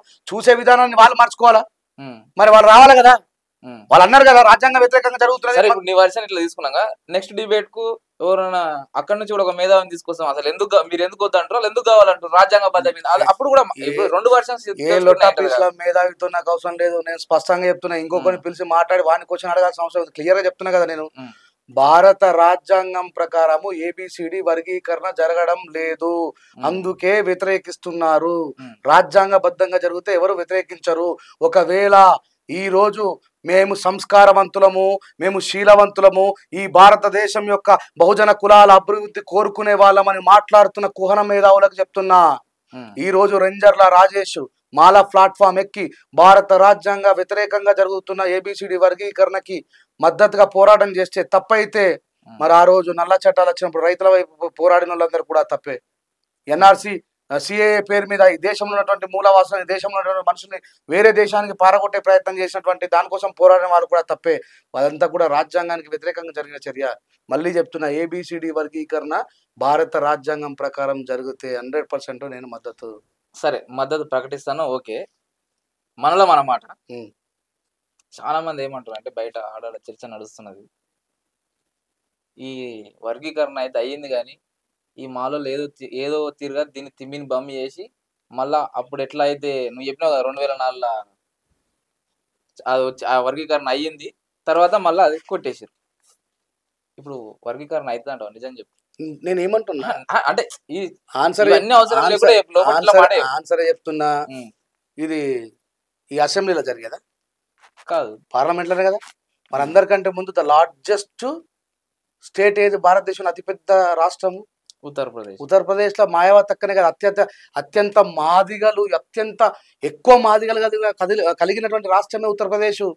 ముందు ఆమెనే వద్దని సంతకం పెడుతుంది, మమ్మల్ని ఎందుకు బదలాం చేస్తారండి నాకు అర్థం కాదు. మన పెద్ద మాదిగా మన అక్కనే వద్దు రాజ్యాంగ వ్యతిరేకంగా జరుగుతుంది. నేను రాజ్యాంగాన్ని కాపాడడం కోసం ఆ party manifesto Indian constitution, BSP party manifesto Indian constitution ని రక్షించడంలో అందరికంటే ముందు ఉండేది బిఎస్పీ అని చెప్పి అంటది అక్క. ఆమె పెడుతుంది ఫస్ట్ సంతకం. మన అక్క మాదిగ అక్క పెడుతుంది. చల్ ఇది రాజ్యాంగబద్ధంగా జరిగితే ఆమెనే సపోర్ట్ చేస్తుంది. నువ్వు బీజేపీలో పంచన చేరి రాజ్యాంగానికి తూట్లు పొడిచే వాళ్ళ పక్కన చేరి దొంగతనాలు అడ్డదారులు పోయి ఆ చంద్రచూడిని మెప్పించుకొని, చంద్రచూడిని వాళ్ళే రప్పించుకొని తెప్పించుకొని వాంచేత ఇచ్చినటువంటి తీర్పుని ఇలా తీసుకొచ్చి పెడుతున్నారే. మొత్తానికి అయితే ఇది కాదంటావు. ఇప్పుడు అయినా సరే నేను కాదని చెప్తున్నా. అయినా సరే ఆ రోజు అయింది. తర్వాత ఏమైంది? సుప్రీంకోర్టు ఇచ్చింది తప్పు అని చెప్పేసి వచ్చిందా లేదా? మరి ఇక్కడ మమ్మల్ని ఎందుకు బదనాం చేస్తారు? మాలోళ్ళు అంత శక్తివంతులు. అది మాలోళ్ళు కాదు, ఫస్ట్ భారతదేశంలో అత్యధికంగా మాదిగలు ఉన్న రాష్ట్రం. ఆ రాష్ట్రం నుంచి అందరికంటే ముందు ఈ వర్గీకరణ వద్దు అని సంతకం పెట్టేట ఆమె మాదిగ కులానికి చెందిన మాయావతి గారు. ఊరికే తెలుగు రాష్ట్రాల్లో ఉన్న మాలోళ్ళని బదలాం చేసి మాలోళ్ళ చెప్తారు. ఇదెందుకు మా బదలా మా మీద? సరే, మీ పంచాయతీ అంతా పక్కకి పెడితే ఒకటి మాట అంటే మీడియాలో కానీ సాధారణ జనాలలో కానీ, పంచాయతీ కాదు సామాజిక న్యాయం. సరే నేను బయట పంచాయతీలో చూస్తారు కాబట్టి అట్లా చెప్పిన. ఒక ప్రధానమంత్రి వచ్చి ఒక కుల నాయకునికి సపోర్ట్ చేసినట్టు అది చిన్న పోరాటం కాదనేది బయట జనాలు మాట్లాడుకున్నాం. బయట జనాలు కాదు, నేను కూడా మాట్లాడతా. మా సామాజిక వర్గంలో పుట్టిన ఒక వ్యక్తి ప్రధానమంత్రి కదిలించేంత గొప్ప నాయకుడు అయిందో దాన్ని నేను కూడా ఆశిస్తా. మందకృష్ణకు 100% ఐ సల్యూట్ మందకృష్ణ. నేను ఇప్పుడు కాదు ఎన్నోసార్లు చెప్పిన. కానీ నా బాధ ఏంటంటే అన్న, ఇలా 3% ఉన్నటువంటి అగ్రవర్ణంలో ఉన్న పేదలకు వాళ్ళు 10% రిజర్వేషన్ ఇచ్చిండ్రు. మందకృష్ణ నా ముందర నుండి 59 కులాలకు నాయకత్వం వహిస్తూ దాన్ని వ్యతిరేకిస్తూ మాకు ఎప్పుడో మా తాత ముత్తాతల టైంలో 15% ఇచ్చిర్రు. మా వాళ్ళకి కొడుకులు పుట్టి వాళ్ళకు కొడుకులు పుట్టినరు. మాకు రిజర్వేషన్ ఎందుకు పెంచుతారేమని చెప్పి ఉమ్మడి పోరాటం చేసి ఉంటే నువ్వు దేవుడుగా మిగిలిపోయేటావు దళితులల్లా. నువ్వు దేవుడుగా మిగిలిపోయేటాడు. నేను మందకృష్ణ నా స్థాయికి రావడానికి ఎన్నో సంవత్సరాలు పోరాడిండు. I accepted, I appreciate him. నేనేమంటున్నా, నువ్వు నిర్మాణం చేసినటువంటి ఈ అద్భుతమైన నిర్మాణము రాజ్యాంగానికి వ్యతిరేక దిశలో పోవద్దు కృష్ణ అన్న అనేది నా బాధ. నువ్వు 59 కులాలకు ఇలా ఆర్టికల్ 29 అని చెప్పేసి ఒక చట్టం తీసుకొని వచ్చి 15% రిజర్వేషన్ తర్వాత దాన్ని దాటి అంటే రిజర్వేషన్ ఉపయోగించుకొని బయటకు వచ్చినటువంటి వ్యక్తులు కొంచెం ఆర్థికంగా సామాజికంగా పైకి వచ్చిన వాళ్ళు ఇలా మెరిట్లో కొట్టుకునే అవకాశాన్ని తొక్కిపరేస్తున్నారు. దాని గురించి ఎందుకు మాట్లాడతలేరు? వాస్తవానికి దీని మీద మస్తు చర్చ అయితే జరుగుతున్నది. ఎందుకంటే 3% అగ్రవర్ణాలే 7% ఉన్నారు. దాంట్లో పేదలు ఎంతమంది తెలియదు. ఒక లెక్క భూమి వాళ్ళ చేతిలో ఉన్నది, రాజ్యం వాళ్ళ చేతిలో ఉన్నది, ఫ్యాక్టరీలు వాళ్ళ చేతిలో ఉన్నాయి. భారతదేశానికి స్వాతంత్రం రాకుండా ముందు కూడా ఏ కులాల దగ్గర భూమి ఉన్నది. ఈ విషయాన్ని మర్చిపోయి నువ్వు దీని మీద పోరాటం చేసి ఉంటే మేము అందరం నీ ఎన్నుకుంటున్నట్టు కదా, నీ తమ్ములం. నువ్వు నరేంద్ర మోడీ గారిని రప్పించగలిగేంత శక్తివంతమైన వ్యక్తిగా ఎదిగినందుకు అందరికంటే ముందు మేము సంతోషిస్తాం. కానీ నీ ఉద్యమం దొంగదారి పడుతున్నది. నువ్వు ఎవరికి భయపడ, నువ్వు కమ్యూనిజం నుంచే వచ్చినోడివి, పీడిత ప్రజల కోసం పోరాటం చేసేటువంటి స్ఫూర్తితో వచ్చినోడివి. ఇవాళ ఎందుకు ఇట్లా అవుతున్నావు? నువ్వు ఒక ఏజెంట్గా ఎందుకు మారినావు? ఒక బీజేపీ ఏజెంట్గా ఎందుకు మారాల్సి వచ్చింది? నీకేమవసరం? నువ్వు ఎక్కడ పదవులు తీసుకోలేవు. సల్యూట్ చేస్తున్నా. మొన్న అంటున్నాడు నా మీద నల్ల కండువా తప్ప ఏ కండువా తీసుకున్నాలని చెప్పి. యాస్ గ్రేట్, నేను ఒప్పుకుంటున్నా. చిన్న చిన్న పదవులకి ఆశపడి మాలామాదులు ఉత్తనే అమ్ముడు పోతారు. ఇక మీకు తెలిసిన విషయం ఆ పాటలకి ఈ పాటలకి ఆ పాటలకి ఈ పాటలకి ఉరికేటలు చాలా మంది ఉన్నారు. కానీ నువ్వు పోలేవు. పార్టీని భయపెట్టినావు, సామాజిక న్యాయం కోసం పోరాడినావు. కానీ ఈ రోజు ఎందుకైనా ఇట్లా అంటున్నా, రాజ్యాంగ వ్యతిరేకమైనటువంటి పోరాటం చేసి మనవాదుల చేతిలో పోయినా. ఇప్పుడు గుర్తుకొచ్చింది రాజ్యాంగ వ్యతిరేకమైన పోరాటం మీద 30 ఏళ్ళ సంది గుర్తు రాలేదా? ఎప్పుడు ఉన్నది? 30 ఏళ్ళ సంది ఉండరు కదా. రాజ్యాంగానికి వ్యతిరేకంగా జరిగే ప్రతి పోరాటంలో మాలలు మాదిగలు రాజ్యాంగాన్ని కాపాడుకునే దిశలో ఎప్పుడు ఉన్నారు. అవును, ఈ రోజు కాదు నేను అనేది. కానీ ఈ రోజు అన్న తీసుకున్నటువంటి స్టాండ్ ని, దొడ్డిదారులు తీసుకొస్తున్నటువంటి దీన్ని వ్యతిరేకించడంలో మౌనం పాటిస్తున్నారు. అయితే ఇంకొకటి, నాకు చాలా మంది మీ అభిమానులు ఫోన్ చేశారు. అంటే జర మీతో ఇంటర్వ్యూ చేసిన కాబట్టి మీరు పరిచయం ఉంటారని తెచ్చి చేసిండ్రు. రాజేష్ అన్న ఒకసారి అడుగు, మేము మాది వాళ్ళమే, ఆయన అంటే మాకు చాలా అభిమానం అన్న. ఎందుకు ఇప్పుడు మేము ఏ కులం లేదు, అంబేద్కర్ అయినా మేము దేవుడుగా నమ్మి మేము భావిస్తున్నాము. మాకు ఏ కులం లేదు, ఏ మతం లేదు.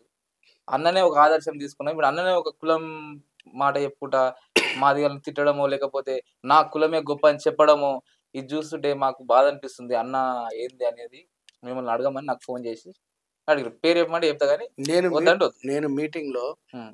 గద్దరన్న మాల కులానికి చెందిన వ్యక్తి, హ్మ్. కానీ పీడిత ప్రజల కోసం రాసిండు పాడిండు. హ్మ్. గూడంజన్న మాల కులానికి చెందిన వ్యక్తి, కానీ పీడిత ప్రజల కోసమే రాసిండు, పోరాడిండు. హ్మ్. కత్తి పద్మారావు, భుజ తారకం సార్ మాల కులానికి చెందిన వ్యక్తులు. హ్మ్. వాళ్ళు పీడిత ప్రజల కోసమే పోరాడిండ్రు.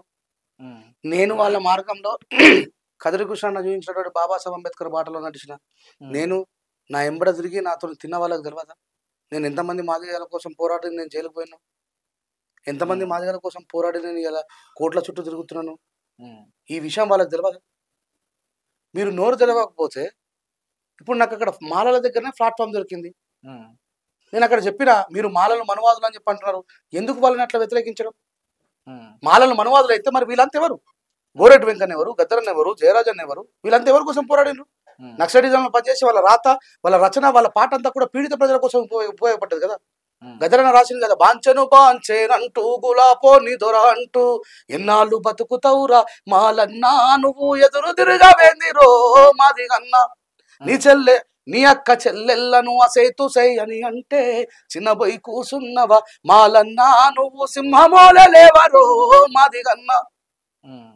ఇప్పుడు నువ్వు తిడుతున్నావు, మాలలు దొంగలు అంటున్నావు, మాలలు మనవాదులు అంటున్నావు, మాలలంతా కూడా మమ్మల్ని దొబ్బి తింటారు అంటున్నావు, మాలలంతా మమ్మల్ని దోసుకొని తింటారు అంటున్నావు.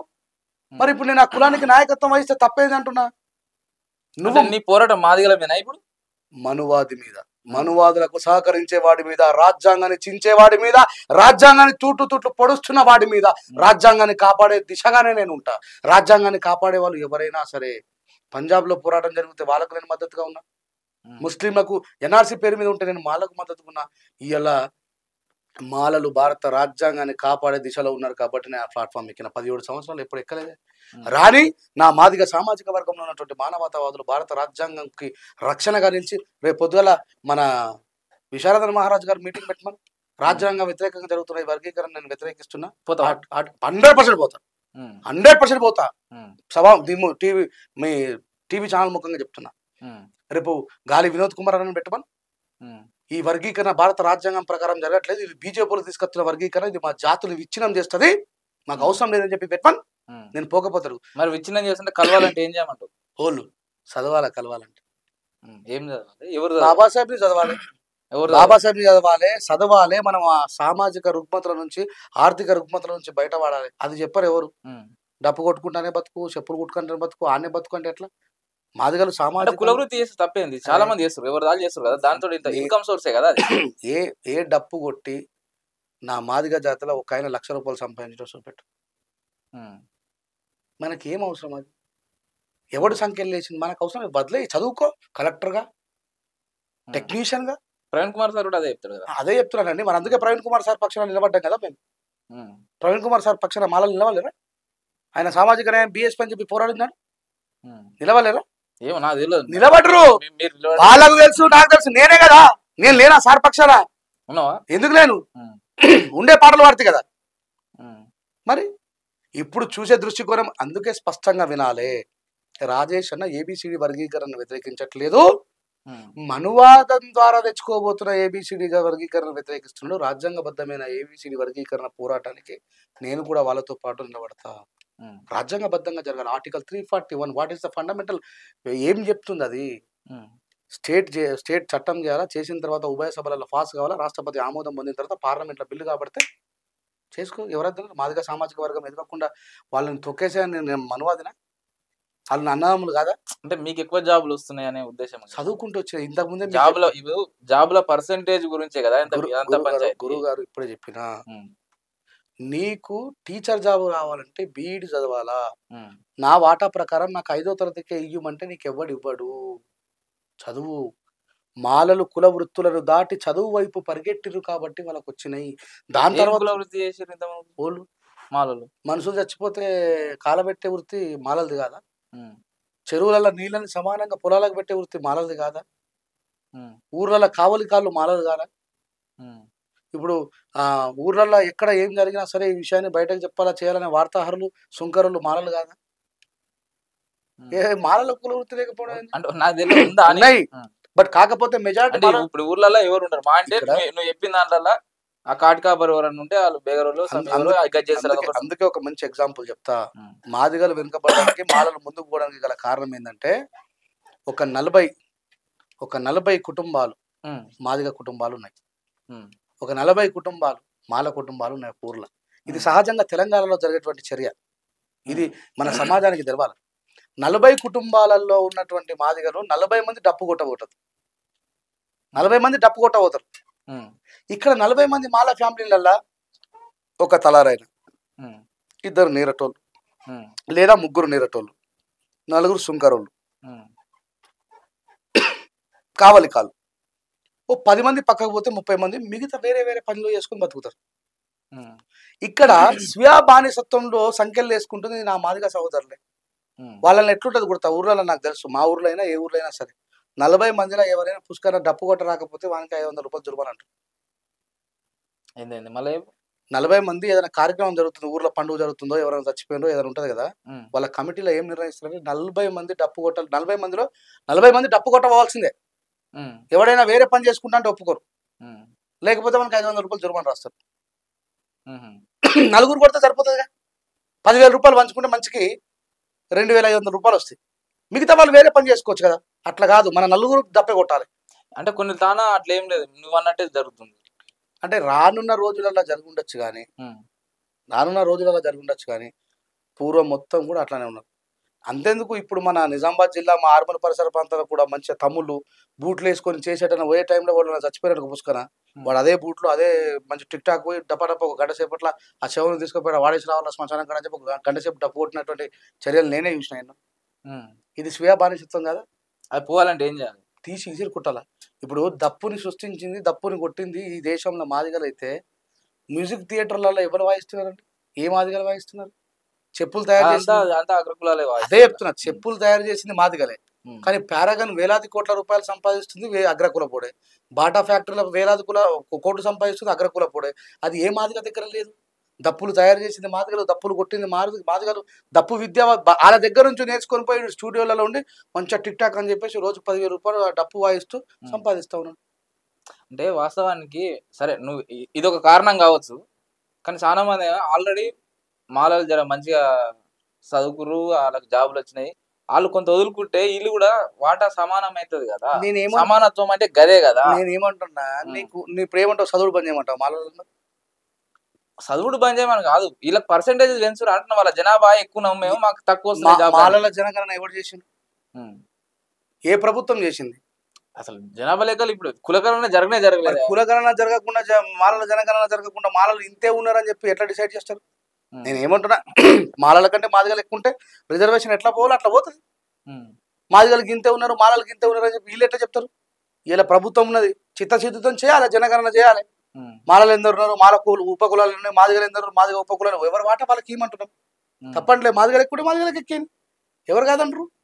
ఎవరికి ఉత్తీర్ణత సాధిస్తే వాడు ఉద్యోగం సంపాదించుకుంటాడు, ముందుకు పోతాడు. దానికి వ్యతిరేకమైన రాజ్యాంగమే చెప్తుంది. రాజ్యాంగానికి వ్యతిరేకంగా రాజ్యాంగ జనాభా దామాషా ప్రకారం 100% కాదని చెప్పి నేను అనట్లేదు, రాజ్యాంగం ప్రకారమే చెప్తున్నా.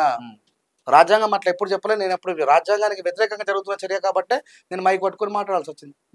అంటే ఇప్పుడు సరే ఇన్ని రోజులు ఇది నడిచింది అంటే ఇప్పుడు ఒక కులనాయకుడిగానే మిమ్మల్ని చూడాలన్నా ఈ సమాజం, లేకపోతే అంబేద్కర్ చూడాలన్నా? మాలలు అంబేద్కర్ జానికి చాలా దూరంగా వెళ్ళిపోయినారు. ఒక తరం మొత్తం మాలలంతా కూడా బాబాసాహెబ్ అంబేద్కర్ గారు నేను మాలలు లేరనట్లేదు. మాదిగలతో పోల్చుకుంటే ఎక్కడ కనబడుతుంది మీకు మాలలలో మంచి డైనామిక్ అంబేద్కర్ చూపించండి. నువ్వు ఉన్నావుగా, నేను ఉంటే సరిపోతా నా ఒక్కడితోనే. నేను ఎప్పుడైనా మాలలో సభలకు పోయినా 17 సంవత్సరాలు మాలల అభ్యున్నతి మళ్ళా చెప్తున్నా, రాజ్యాంగానికి వ్యతిరేకంగా ఎవడు నిలబడ్డా పోరాడతా. అది మందకృష్ణ కాదు, రేవంత్ రెడ్డి అయినా సరే, ప్రధాని నరేంద్ర మోడీ అయినా సరే, ఎవరు నిలబడ్డా రాజ్యాంగాన్ని కాపాడడం నా బాధ్యత అండి. నా తల్లి రమాబాయి తల్లి 4 పిల్లలు చంపుకునేది 59 కులాల కోసం, బీసీల కోసం, స్త్రీల కోసం.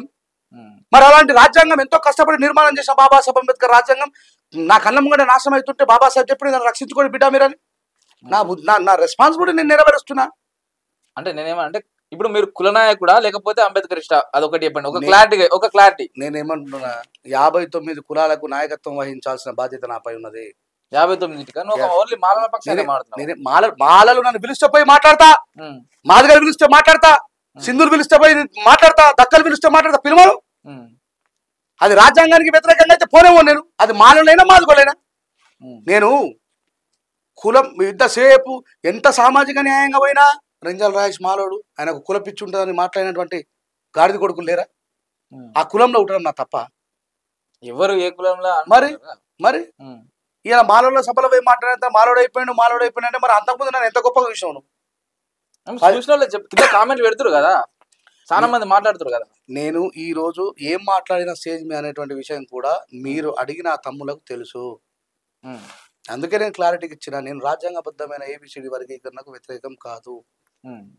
మనుధర్మ శాస్త్రం ప్రకారం తీసుకొస్తున్నటువంటి ఏబిసిడి వర్గీకరణకు వ్యతిరేకం. ఏబిసిడి వర్గీకరణకే కాదు, రైతు నల్ల చట్టాలకు వ్యతిరేకంగా ఉన్న, ఎన్ఆర్సీకి వ్యతిరేకంగా ఉన్న, రాజ్యాంగాన్ని ఉల్లంఘిస్తూ జరిగిన ప్రతి చట్టాన్ని నేను వ్యతిరేకించిన. దాంట్లో భాగమే ఈ చట్టం తప్ప నాకు ప్రత్యేకంగా ఈ చట్టం మీద ఏ కోపము లేదు. ఒకవేళ ఇది తప్పనుకుంటే ప్రివ్యూస్ నా వీడియోస్ కొట్టుకొని చూడమండి. ఎన్ఆర్సీకి వ్యతిరేకంగా నేను పోరాడినో లేదు, రైతు నల్ల చట్టాలకు వ్యతిరేకంగా నేను పోరాడినో లేదు. కింద కామెంట్ పెట్టేటోడికి అంబేద్కర్ తెలియదు, నోటఫీస్ తెలియదు, ఏం తెలియదు, చదువురాని గాడిద కొడుకులు 10th క్లాస్లోనే drop out, intermediate drop out, మన విషయం ఏముందో చూడరు, కింద కామెంట్లు పెడతారు. అంటే అసొంటోళ్ళే మాట్లాడు, మేధావర్గం కూడా అంటుంది కదా. సరే కింద కామెంట్ పెడితే కొంత తెలియక ఎవరైనా విడత పెట్టవచ్చు. మేధావి వర్గం మాట్లాడితే నేను వాళ్ళకి కౌంటర్ ఇవ్వాలేనా? యాజ్ ఎ బాబాసాహెబ్ అంబేద్కర్ గారి వారసుడిగా అది నా బాధ్యత. ఇచ్చిన కదా కౌంటర్, ఇచ్చిన. ఇలా తిట్టుకున్నంత మాత్రాన శత్రువులు, వాళ్ళని శత్రువు అనుకుంటే నా తప్పులేదు. నేను తప్పు చేసిన ప్రశ్నించాలి, అదే అంబేద్కరిజం అంటే. ఇంత అంటే సరే, ఇప్పుడు ఇది అవుతుందని ఈ పాట పాడుతురు, పోయి సభలలో మాట్లాడుతురు. ఇది ఏది జరగక ముందుకే, ఈ సుప్రీంకోర్టు జడ్జిమెంట్ రాకముందే మాల పాట వాడినావు కదా. అవును, మరి అప్పుడు పూసుకున్నట్టు కదా. ఇప్పుడు ఇది అవుతుందని రాజ్యాంగాన్ని కాపాడడానికి కోసం అంటున్నావు కదా. ఇది ఏది పంచాయతీ లేనప్పుడే, ఈ లొల్లి లేనప్పుడే నువ్వు వాడినావు కదా.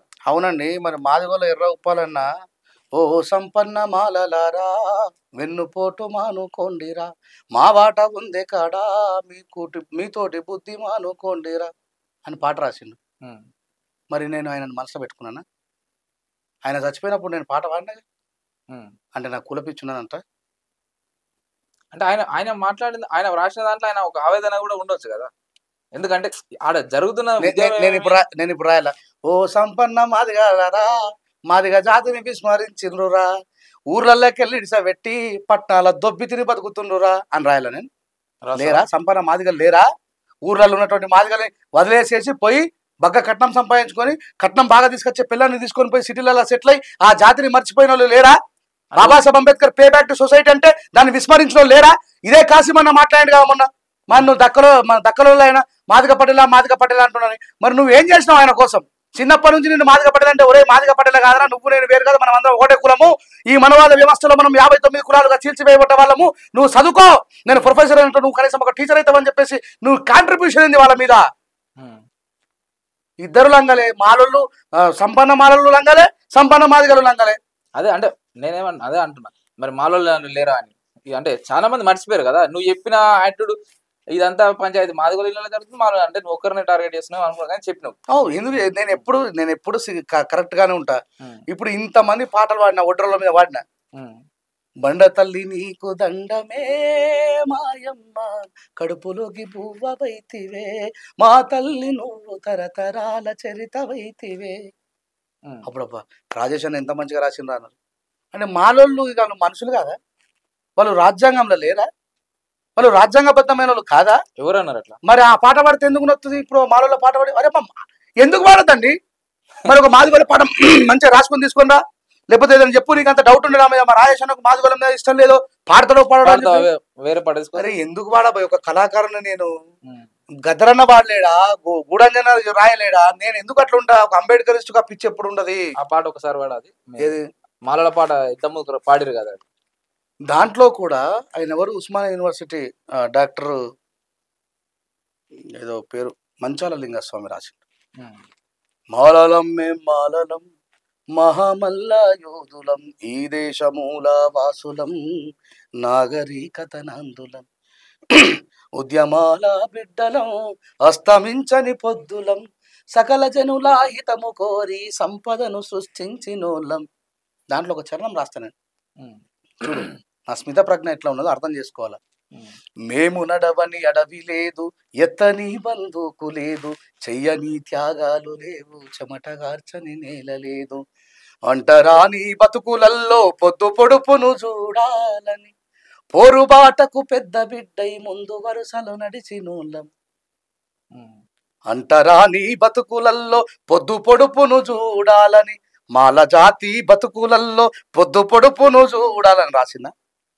అంటరాని జాతులు అన్నా కదా, అంటే 59 కులాలు కదా. ఎందుకు మరి ఇట్లా? అదే మాదిగ పాట పాడేదన్నా నిన్న.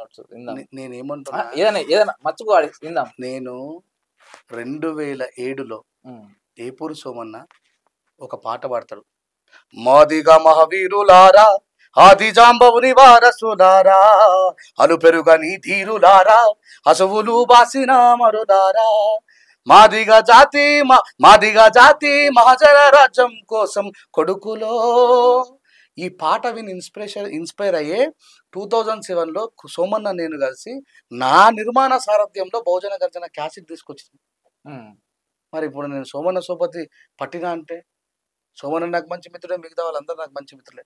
గుర్తుపెట్టుకోవాల్సిన విషయం ఒకటే, నువ్వు నన్ను ద్వేషిస్తా, ప్రేమిస్తా. That is depend on you, that is not depend on me. నువ్వు తంత ఎవడైనా సరే, ఏ కులం, ఐఎమ్ నాట్, ఎవడెవడో ఇష్టం వచ్చినట్టు ఏదో రాస్తూ ఉంటారు. నేను అవన్నీ పట్టించుకోను. నా వల్ల ఎంతమంది విజ్ఞానవంతులైనరు, నా వల్ల ఎంతమంది. ఇప్పుడు నాకు నాకు నాకు నాకు నవ్వొచ్చే విషయం ఏంటంటే, ఏ కులమోళ్ళు మీటింగ్ పెట్టుకున్నా, ఏ కులమోళ్ళు వాళ్ళ గురించి పాడుకున్నా, రాసుకున్నా, గొప్పగా చెప్పుకున్నా, అరే ఇన్ని మాదిగ పాటలు వచ్చినాయి, మేము అనలేమే ఒక్కనాడన్నా మీ అందరికి మాదిగ పిచ్చున్నదని. ఒకగానొక పాట పాడితే రేంజల్ రాజుకు మాల పిచ్చున్నదని అంటున్నారంటే, మరి ఎవరికి కుల పిచ్చున్నట్టు? ఇప్పుడు చాలా పాటలు వచ్చినాయి, మేము అన్నమా? ఏ మాల కులం నుంచి ఉన్నాడని, అరే మనకి కుల పిచ్చున్నది రాడు మాదిగ పాట పాడుతున్నాడని చెప్పి అన్న ఒకటి చూపెట్టినా. ఒక్కగానొక్క మాల పాట పాడితే రేంజర్ రాజుకు మాల పిచ్చుదా అని చెప్పి ఎక్కువ ఉంది కాబట్టి పాటలు ఎక్కువ రావచ్చు. నేను ఏమంటున్నానండి, మొన్న రీసెంట్ గా ఇక్కడ షాద్ నగర్ దగ్గర ఒక మాలల పిల్లని సిఐ గారు ఘోరంగా ఇష్టం వచ్చినట్టు 3rd డిగ్రీ ఇచ్చిండ్రు. అంటే మాలల మీద జరగట్లేదు దాడులు? జరుగుతున్నాయి, దళితుల మీద ఏడైనా. అవునండి, మరి పాటకు కూడా కులం ఉంటుందా? పాటకు కూడా కులం ఉంటా అన్న లుచ్చగలని ఏమన్నది? ఏ కులం గురించి రాసిన, ముద్రాయిల గురించి రాసినప్పుడు, ఇప్పుడు అన్న ఎరవపరని ఒక పాట రాస్తాడు. అమ్మా ఈ బతుకు బతకలేనమ్మా, రాజునై రాజ్యాన్ని పాలిస్తానమ్మా, తాళ్ళెక్కితేమొచ్చేనమ్మా, కళ్ళు గీసమ్మితేమిచ్చిరమ్మా, తాపేదారులయ్యే దొర కొడుకులు మనల శిస్తు వసులు జయ కుతిగా విసికేస్తుండ్రు, అమ్మా ఈ బతుకు బతకలేనమ్మా, రాజునై రాజ్యాన్ని పాలిస్తానమ్మా. అప్పుడు ఎర్రవుపాలి అబ్బా సూపర్ గౌన్ల కోసం పాట రాసిందన్నారు. నేనంతే కదా, ఏ గుణం ఒక కళాకారుడుగా వాళ్ళ బాధ వేదన రాయగలిగేది కళాకారుడు. ఒకటే ఒక మాల పాడినందుకు రాయచన్న మాలోడు మాల పిచ్చున్నదంటే వాళ్ళకే కుల పిచ్చున్నట్టు. సరే, చాలా సేపు ముచ్చట పెట్టినాం, చాలా సుదీర్ఘంగా అన్ని జోళ్ళు మాట్లాడినాం. ఇక చివరిగా ఆఖరి రాగం, అసలు నీ లక్ష్యం ఏంది? ఇన్ని రోజులు అయితే అంబేద్కరిజం ఒక లక్ష్యం ఉండే, ఇదంతా ఇప్పుడు ఇవన్నీ కొంచెం గడిబిడి ఉంది కాబట్టి ఇప్పుడు నీ లక్ష్యం ఏంది? ఇప్పుడు నా లక్ష్యం ఒకటే, బాబాసాహెబ్ అంబేద్కర్ గారి ఆలోచన విధానాన్ని ఈ దేశం ఉన్న సబ్బండ వర్గాలకు చేరవేయాలి, అంతే. అయితే మనం ఒక చిన్న, ఇది వాస్తవానికి ఇంత సీరియస్ గానే జర నడిచింది, ఘాటుగానే నడిచింది చర్చ. ఎందుకంటే ఇప్పుడు తెలియాలి, ఇప్పుడు రాజేష్ అనేటి ఆయన జనాలకు ఒక తీరుగా పరిచయం అయ్యి ఇప్పుడు కులవాద లేకపోతే మతవాద అనేది ఒకటి నడుస్తుంది కాబట్టి ఆ విషయాల మీదనే మాట్లాడాను నేను. ఇక వేరే విషయాలు జొలిపోలేదు. అయితే ఇక మన దాంట్లో మన సూటి ముచ్చట ప్రోగ్రామ్ లో ఒక చిన్న రౌండ్ పెట్టుకున్నాం ఆఖరికి. ఇంత ముందుకు ఆశ పాట లేక మనం పాటల బండి చేసినప్పుడు ఇప్పుడు నేను కొన్ని ఫోటోలు నీకు చూపిస్తా, నువ్వు మాట్లాడొద్దు, సైగలతోటి వాళ్ళెవరో నాకు అర్థమవుతాడు చెప్పాలి. జర గమ్మత్, ఎందుకంటే ఇదివరదాకా వాడి వేడిగా నడిచింది కాబట్టి జర కుదాడదాం. చలో కానీ ఇక్కడ ఏదైనా బొమ్మ వస్తుందండి, ఇక దీన్ని చూసి మీరు మాట్లాడొద్దు, సైగలతోటే అది ఏదో చెప్తే నేను దాన్ని కనుగొనాలి. నందమూరి తారక రామారావు బుడ్డ జూనియర్ ఎన్టీఆర్. ఫ్యాన్ అనేది ఇట్లా డబ్బుకునే చెప్పినాం. వచ్చింది అనుకోటి,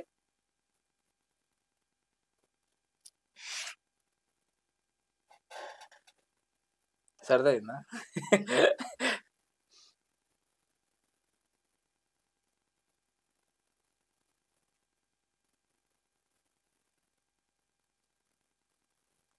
ఇట్లా అంటే మేనరిజం ఆయనది. ఉమ్, కేసీఆర్ ఉమ్, కొడుకు కేటీఆర్. yes. ఓకే, ఇంకోటి వచ్చిందా? మొక్కుతాం, బాణం ఇస్తాడు రాముడు. Yes. మీకు అంటే నచ్చిందా నచ్చలేదా? మీకు ఏ, మీకు పడదుగా దేవుడు అంటే. అట్లా ఆయన నాకు చాలా ఇష్టం అండి. ఏకపత్ని వ్రతుడు, ఒకటే బాణం ఒకటే మాట. ఆయన రాజ్యంలో ఒకటే కులం ఉండాలని కోరుకుంటా, అదే మానవ కులం ఉండాలని కోరుకుంటా. నాకు చాలా ఇన్స్పిరేషన్ ఆయన. అటు ఇటు సేఫ్ అయితే చెప్తావు. అట్లా నిజమాలే. మారిందా? ఉమ్.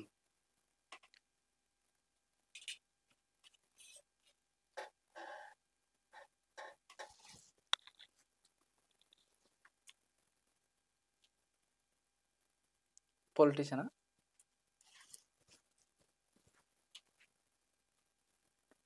ఏం పొలిటీషియన్ అర్థం కాదు. ఏనుగు తొండం. ఉమ్. ఏనుగు తొండం పొలిటీషియన్. ఇప్పుడు బిఎస్పీ బిఎస్పీ బిఎస్పీగా పాతది ఆర్ఎస్ ప్రవీణ్ కుమారా? ఆహా, ఆ. వచ్చిందా? డప్పు ఉద్యమం, బ్లాక్ కండువా మందకృష్ణ. ఆయన బ్లాక్ కండువా వేసుకుంటారు ఎప్పుడు మీద అదేది అదే వేసుకుంటారు. ఇప్పుడు ఆయన గురించి చర్చ వచ్చింది ఇంతసేపు. మరి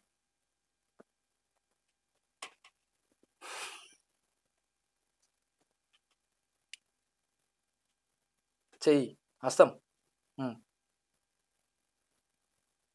ఇప్పుడు చిన్న, ఇప్పుడు హస్తం చిన్న. ఇంకా అంటే చిన్న ఆయన రాజకీయ నాయకుడే. రాజకీయ నాయకుడే. హస్తం పొట్టి ఉంటాడు. పుసుకున్న రేవంత్ రెడ్డి.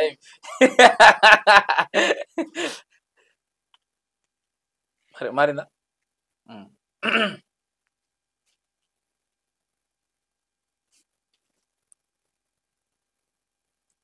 పువ్వు రాజకీయం.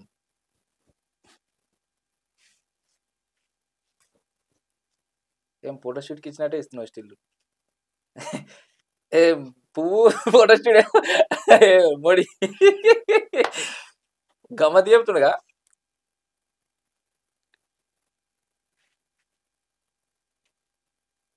ధ్యానం ధ్యానం చేస్తాడు బుద్ధుడు. గిట్ల వాళ్ళకా ఉంటాయి మీకు రోజు చేసే పనే.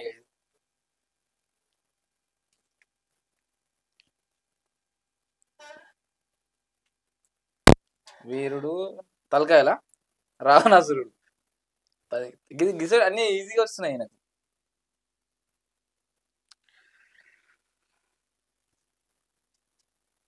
బ్లాక్ బ్లాక్ గడ్డ ఉంటుందా? ఆయన కూడా నల్లది వేసుకుంటాడు అంగి. బయట దేశమా? బయట రాష్ట్రం.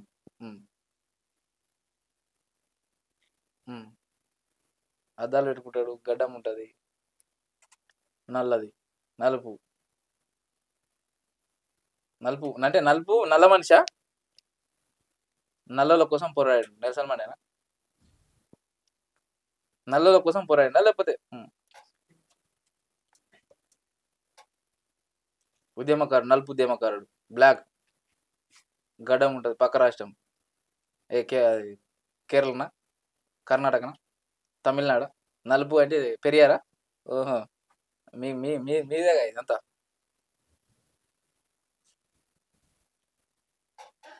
అంబేద్కర్.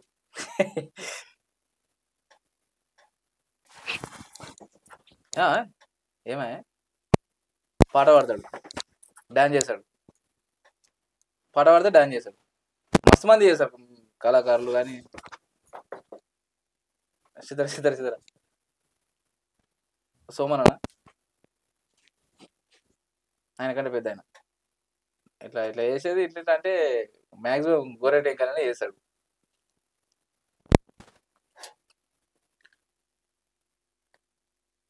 ఆయన కూడా సింగరేనా?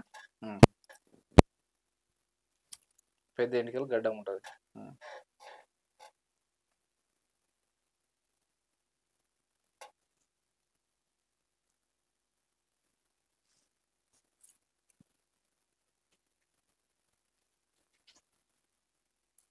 దండం పెట్టి కూడా పాట పాడతాడు. మంచిగా డాన్స్ చేస్తాడు. మంచిగా అంటే మెల్లగా డాన్స్ చేస్తాడు, నిదానం మనిషి కానీ పాటగాడు.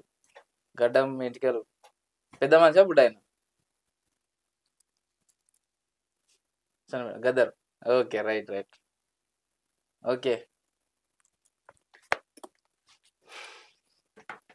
ధన్యవాదాలే మేము అడగంగానే వీటికి వచ్చి, ఎందుకంటే ఇప్పుడున్న జరిగిన పరిస్థితుల మీద సమగ్రంగా జరిపినాం. సరే నీదొక్కందే కాదు, మళ్ళీ చూసేటోళ్ళు అప్పుడే ఆత్ర పడకుర్రి. అవతలోళ్ళు అసలు ఇప్పుడు ఈయన ఒక వర్గం ఏం జరుగుతుంది అన్యాయం అనేది ఈయన చెప్పిండు, ఇంకొక వర్గం ఏం చెప్తుందో అది కూడా మన ఇజం టీవీలో చూపిస్తా. ఇంకేమన్నా నేను మళ్ళీ ఒకసారి చెప్తున్నా, రాజ్యాంగబద్ధమైన ఏబిసిడి వర్గీకరణకు నేను 100% మద్దతు. దొడ్డిదారిగా అది కూడా బీజేపీ వాళ్ళ చేత రాజ్యాంగానికి ఉల్లంఘన కలిగించేదానికి మాత్రం నేను వ్యతిరేకం. అంతే. ఎస్, ఇది ఇక్కడ రెంజల్ల రాజేష్ ముచ్చట. ఇక నెక్స్ట్ ఇంకొక ఇంటర్వ్యూ ఇదే అంశం మీద మనం పెట్టుకుందాం. అంతవరకు మీరు చూస్తూనే ఉండరు ఇజం టీవీ.